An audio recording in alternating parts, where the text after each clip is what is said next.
Praise the lord అందరికీ. ఈరోజు దేవుడు మనందరితో మాట్లాడేటువంటి మాట ఏంటనంటే, మరియు అవి అరణ్యములో నిర్భయముగా నివసించినట్లును అడవిలో నిర్భయముగా పండుకొనున్నట్లును నేను వారితో సమాధానార్థ నిబంధన చేయుదును, దుష్ట మృగముల దేశంలో లేకుండా చేయుదును. దేవునికి మహిమ కలుగుగాక.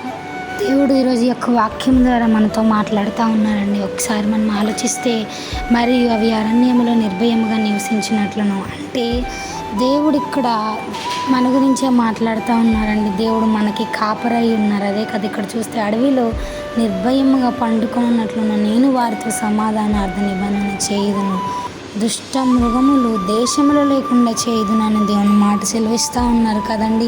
నిజంగా ఒకసారి ఆలోచిస్తే దేవుడు మనకు ఒక మంచి కాపరి, గొప్ప కాపరి అయి ఉన్నాడు కదా.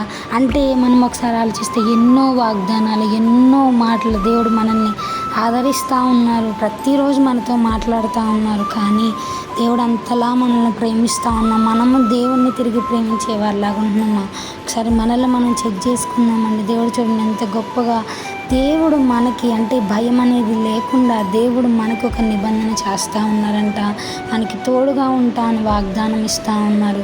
సో మనము దేవుడు చెప్పినట్లు దేవుని దృష్టికి యథార్థమైన జీవితం జీవించే వారిలాగా ఉందాం. ఇట్టి వాక్యము దేవుడు దీవించునుగాక. ఆమేన్.